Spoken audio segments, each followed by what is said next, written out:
देखो लिखा हुआ है, it is the special purpose book. क्या होती है ये स्पेशल पर्पस बुक होती है, जिसे सब्सिडरी बुक भी कहते हैं।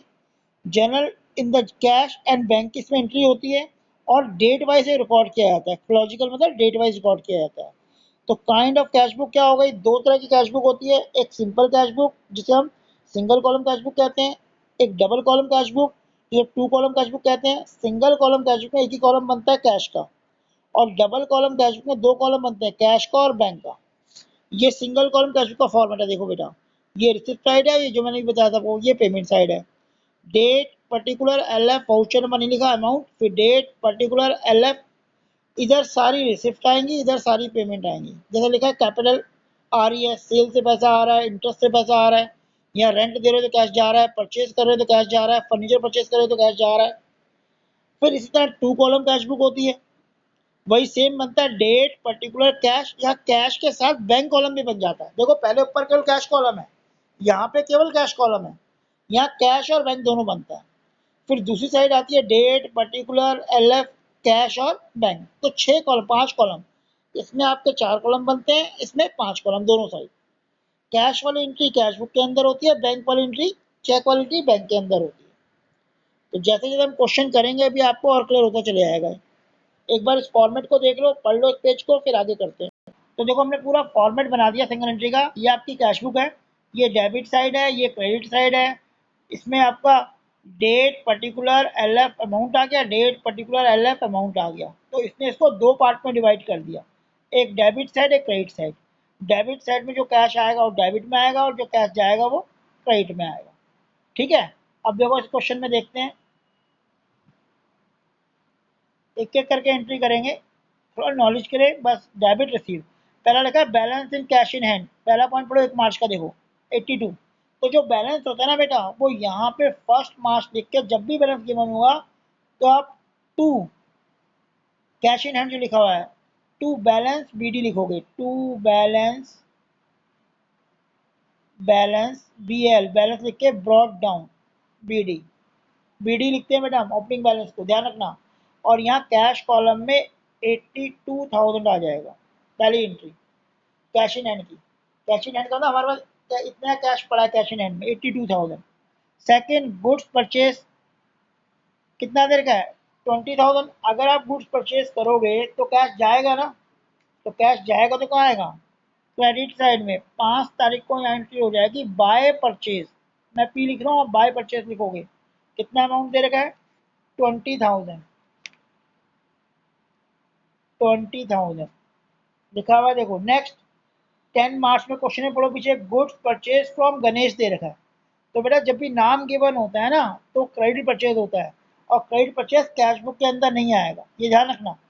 बताया था ना कैश बुक के अंदर केवल कैश परचेज आता है, तो क्रेडिट परचेज के अंदर नहीं आएगा, 10 मार्च वाले इंटरेस्ट के अंदर नहीं आएगी, वो जनरल एंट्री में आएगी, बाद में करेंगे। ये कैश बुक है केवल।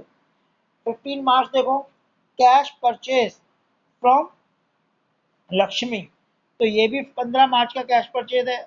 तो आपका नेक्स्ट अगला पॉइंट जो क्या है, गुड्स सोल्ड दे रखा है। देखो बेटा गुड्स सोल्ड देखो पीछे 15 के बाद दे रखा है 18 तारीख को मिटरा होगा 25,000 का।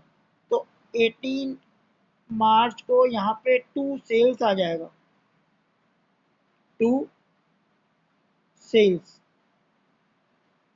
कितना अमाउंट है, वो अमाउंट दे रखा है 25,000, ये 25,000 आ जाएगा। अगले पॉइंट पे देखो 20 तारीख दे रखी है, गुड्स सोल्ड टू सरस्वती, ये नहीं आएगा। ये देखो सरस्वती दे रखा है, नाम दे रखा है, तो क्रेडिट सेल नहीं आता। अगला देखो good sold to Dev cash, अब देव को सेल तो क्या लेकिन कैश में किया है, तो बेटा ये 15,000 रुपये दे रखा है, ये आएगा तो कैश वर्ड गिवन है। तो क्योंकि 25 तारीख की जो डेट है उसका यहाँ पे आ जाएगा टू सेल्स के नाम पर, टू सेल्स। आप पूरा करना है थे, यहाँ पे लिखा नहीं जा रहा मुझसे। 15,000, 15,000 आ जाएगा।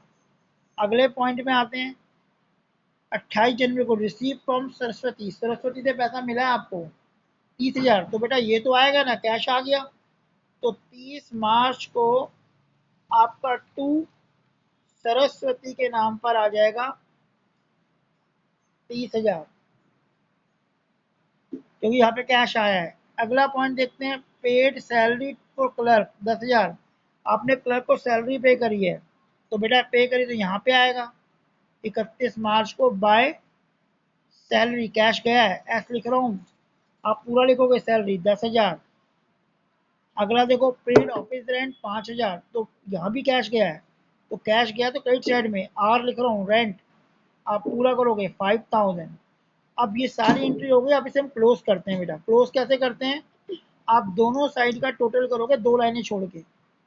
अब जो डेबिट साइड का टोटल है ज़्यादा आ रहा होगा, देखो 82, 25, 15, 30, इनको जोड़ोगे तो ये टोटल जो आ रहा है वो आ रहा है 1,52,000। जो बड़ा टोटल दोनों को लिखोगे, यहाँ भी 1,52,000 लिखोगे, आप दोनों तरफ ही लिखोगे। अब इस बड़े टोटल में से आप ये सारी वैल्यू माइनस कर दोगे जो आ रही है, जिस साइड भी बढ़ाएगा तो उधर लिखना है। तो 152 से अगर हम ये 20, 50, 70, 80, 85 माइनस करते हैं तो जो हमें बैलेंस बचता है वो 67,000 बचता है। और ये जो बैलेंस बचता है ना बेटा, इसको हम कहते हैं बाय बैलेंस CD 67,000। और इसको इस खत्म होते लाइन के बाद यहाँ पे 1 अप्रैल, क्योंकि मार्च चल रहा था, 1 अप्रैल लिख के ध्यान रखना, ये मार्च खत्म हो गया, टू बैलेंस BD लिखते हैं, टू बैलेंस BD। ये CD होता है last balance, opening balance BD होता है, अगले महीने का ओपनिंग बैलेंस। ये अमाउंट यहाँ पे आ जाएगा 67, जैसे देखो यहाँ पे बैलेंस BD था। तो इस तरह से कैश बुक का सिंगल कॉलम कैश बुक बनती है। एक बार ध्यान से